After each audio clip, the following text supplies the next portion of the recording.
We had a glorious summer week last week. And looking out the window today,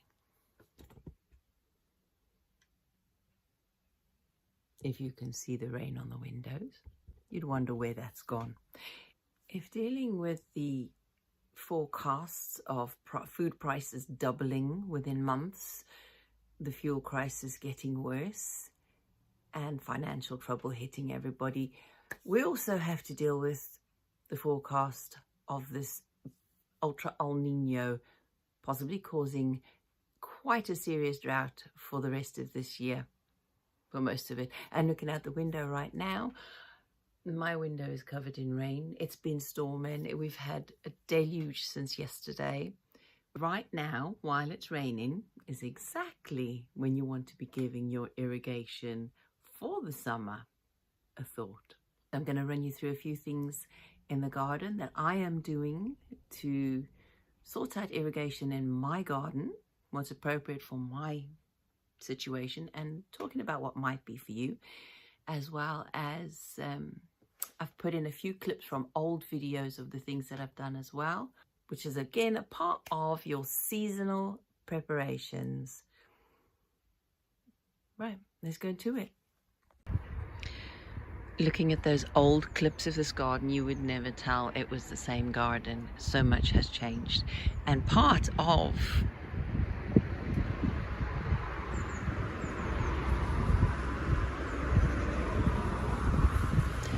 how this garden is possible, growing this much, I have no irrigation in the front garden. I have no hoses, no taps, no water butts in this front garden. So all the water that comes into here is either from the sky or from the watering cans or a hose pipe. Now this year, facing a drought that always comes with water restrictions, hose pipe bans and the like. And they're about to start getting quite sneaky with their monitoring of how we use water. So in our garden, as I've mentioned in some of those clips that I'm going to be interspersing in between the video, what has built this garden is chop and drop, wood chips, covering the ground and shading the ground with plants. That is what I've done. In the summer, in the height of summer, usually on a very hot and dry summer, the maximum it takes to water this front garden, even with the trees and shrubs that are in there now, is about 14 watering cans full. And I've got about 10-litre watering cans. So 14 watering cans will water this entire garden, and I can do that. I can get away with that once a week. I have, in a milder summer, got away with 8 watering cans, and I do that by watering directly at the root. No watering can rows, just the hose, the end of the spout, and pouring directly at the roots of the plants. And I focus on the food plants, but the covering of the ground is the key. There's very little space that you can see the soil underneath. There's just ground cover everywhere.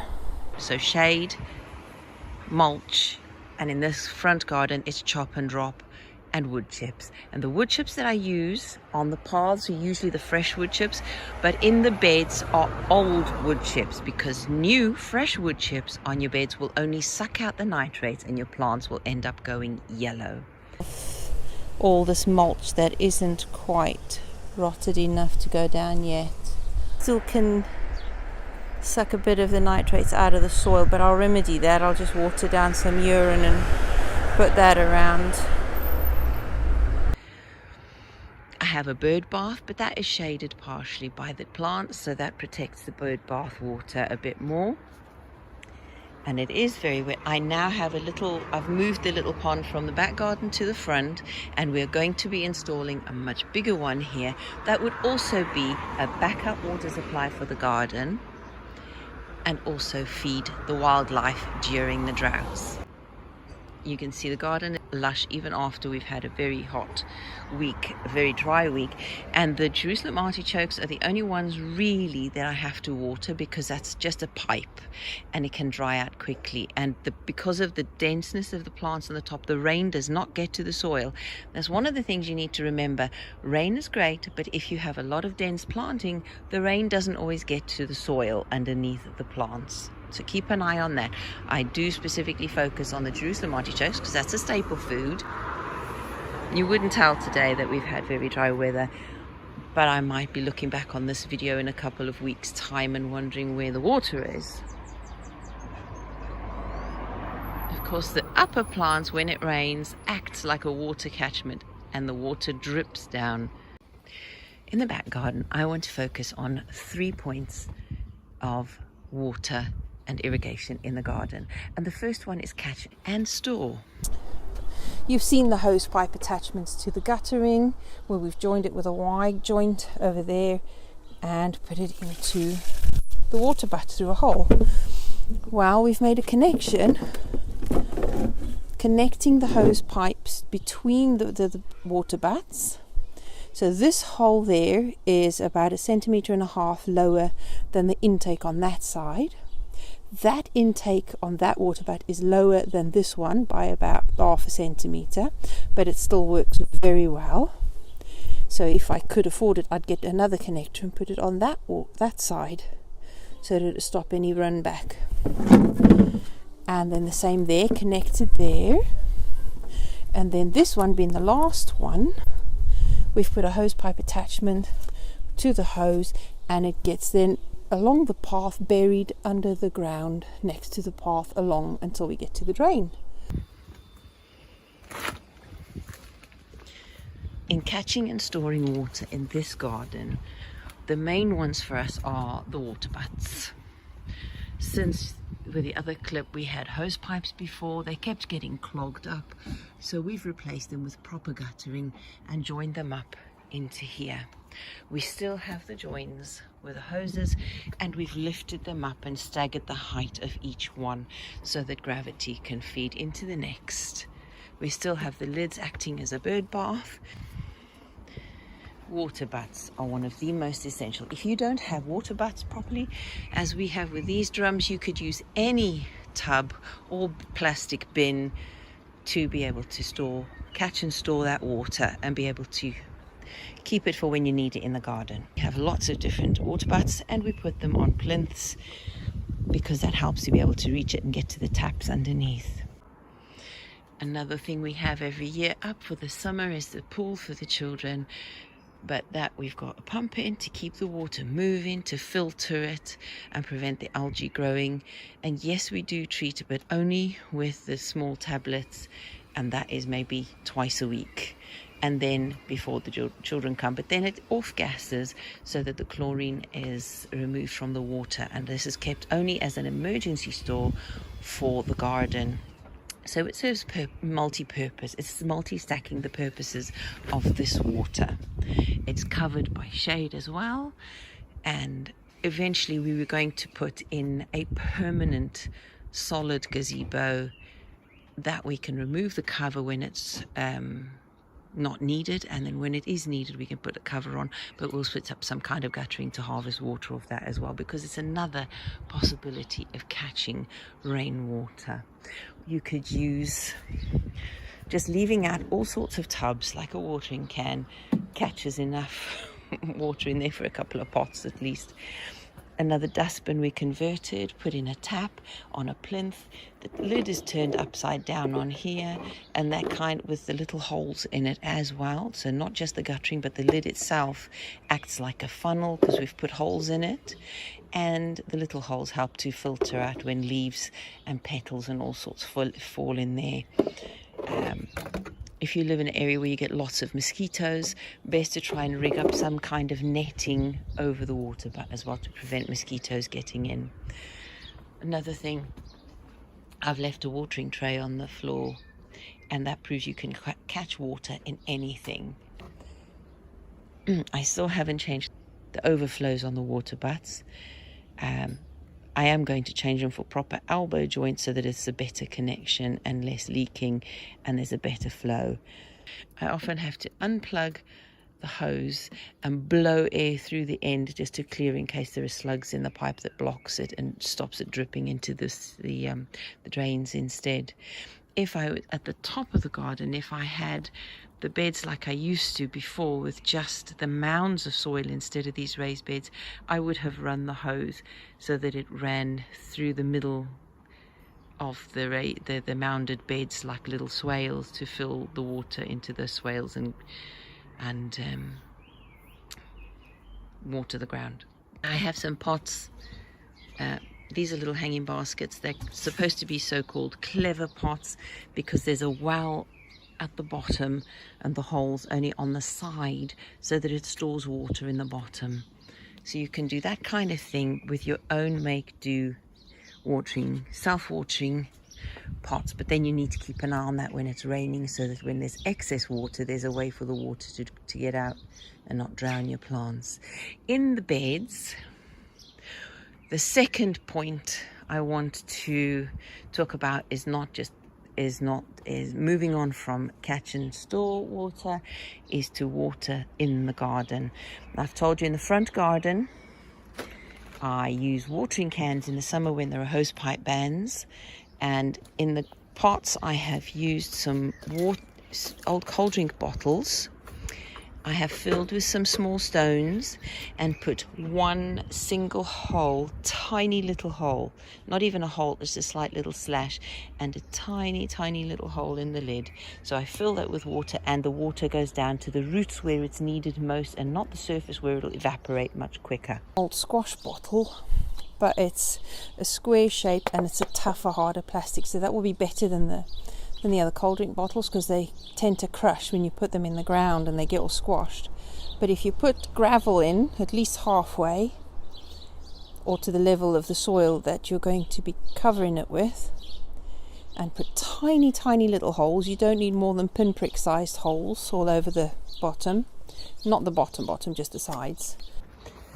In the bed I set up the drip irrigation, but that's one of my fails because the tap is too far down over there and I cannot have the hose continually attached for the pressure. So drip irrigation is only good if you have a hose pipe connection to a tap for the pressure, or if you have a water butt much higher up for gravity to be able to give the pressure to water that. So for me in this bed I am sticking to what I did before. This is just gutted down pipe. We had some spare that we weren't going to use, and we cut it into sections, just about over a foot long. Halfway through or up, we've drilled small, tiny holes, maximum 2 millimeters, no end on it, just like that. Dug a hole halfway deep in the soil and stuck them in, forcing them down a little, and then filled it with water to the top and put stones over the top. So, which are these oyas that I showed you in the clip. It's got the holes in, and I stick it halfway down in the ground, fill that with water, and again the water goes right down to the roots where it's needed and is less likely to evaporate out the surface of the soil. Again, another cold drink bottle oya in the pot by the tomatoes. The pot is sunk into the ground so that if the water does go down, it sinks into the bed as well, and that would keep the water underneath the pot so it's less likely to dry out.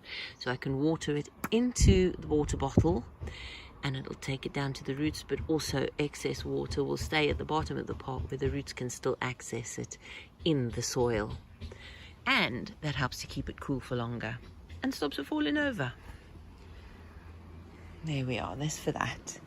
I haven't put my normal clay oyas in the bed yet, but I will do in this bed in between other vegetables. Tiny little oyas, the terracotta ones, because they're porous and you put the water in and it seeps through the terracotta into the soil. Bury it up to the neck in the soil. Place a stone or pebble or something flat-sided, preferably a glazed tile because that's much better. Are going to go here, and this bed will be the root vegetables, which do need a lot of water. So I will need to make sure that I'm covering the ground here. Covering the ground is number 3.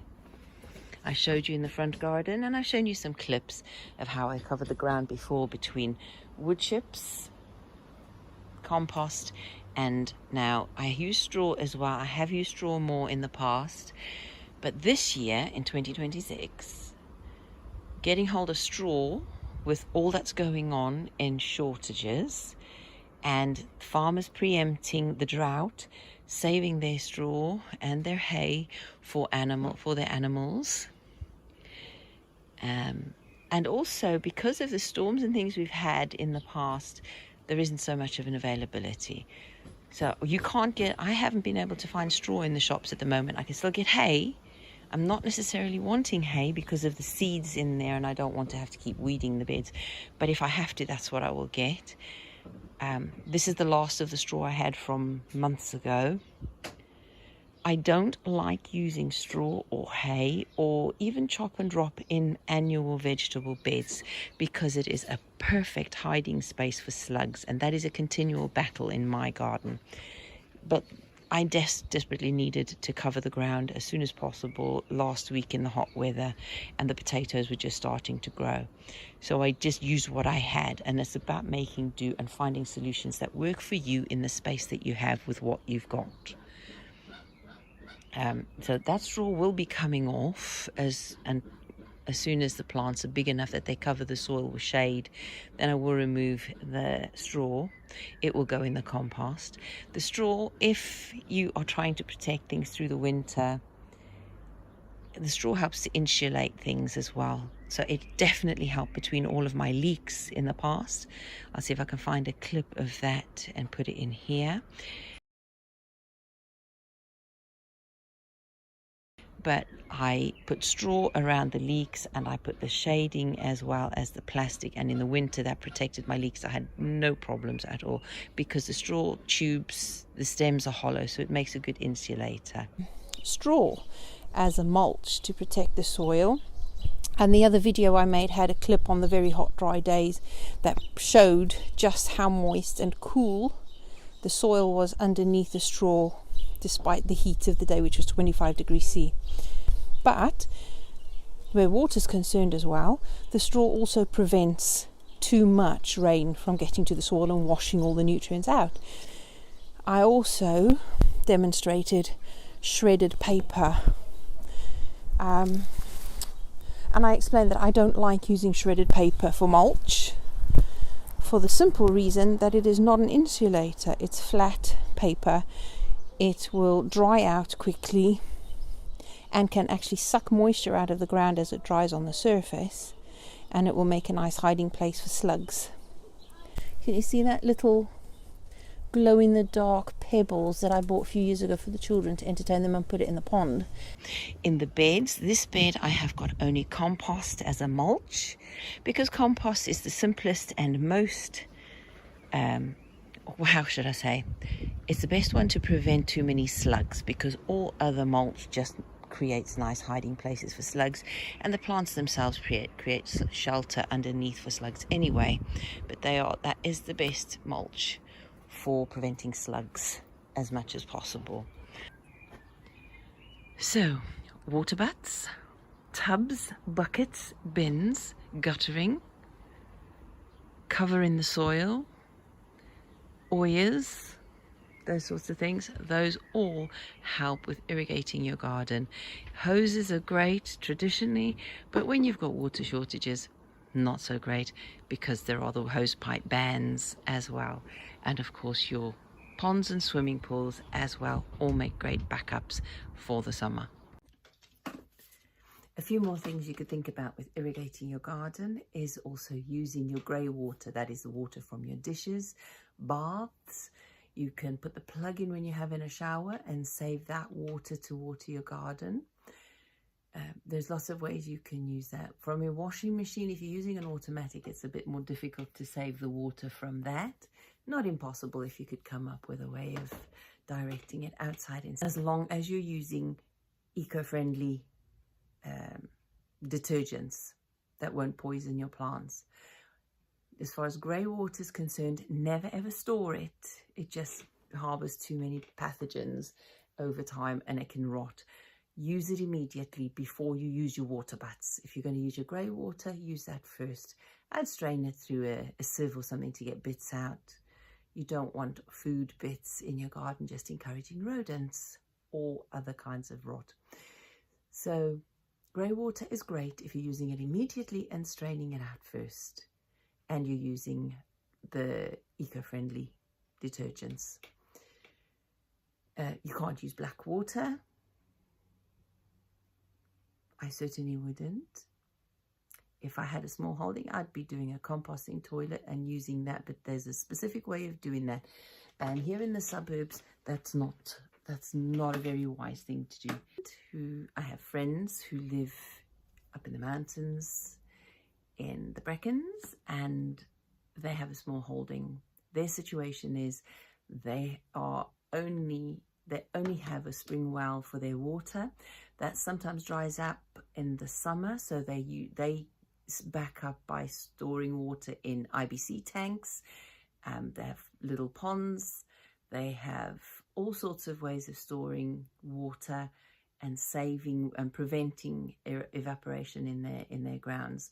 They have put in swales with berms, swales across the slope because they're on a slope, so they put swales across the slope to catch the water as it comes down the slope, and they've put plants in the berms in areas that could anchor in the slope and hold water in the ground to help keep the grass, because their grass dies through the summer because of the slope and because the water just runs off. So to prevent the erosion and to hold the water in the land, that's what they've done. And they've got a wildlife pond as well, which is amazing, and the area around there is fantastic.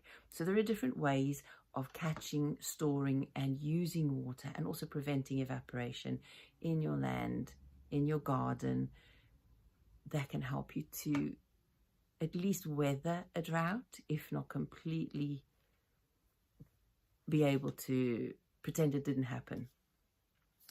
And the best time to start sorting out your irrigation is through the very rainy seasons and storing that water and charging your soil, your ground. So when it's raining, get your buckets out, get your bins out, and anything that will hold water, and then store it for when you need to use it. I hope that's been helpful to you. If you have any suggestions that I've not mentioned, please do put it in the comments section below. I would love to hear from you what you are doing in your situation, because what works for me might not work for you, but you might have different ways of doing that. Please share it with everybody in the comments section, how you are sorting the irrigation in your situation. Do you live in an arid area, or do you live in a very wet area? And what do you do to prevent too much water from leaching out all the nutrients in your garden, or even causing erosion and killing off your plants? So tell me how you deal with water in your garden. If you'd like to know more about how to set up your garden for more self-sufficiency or more resilience, then I do have the courses on my Shopify store. The link for that is in the description box below.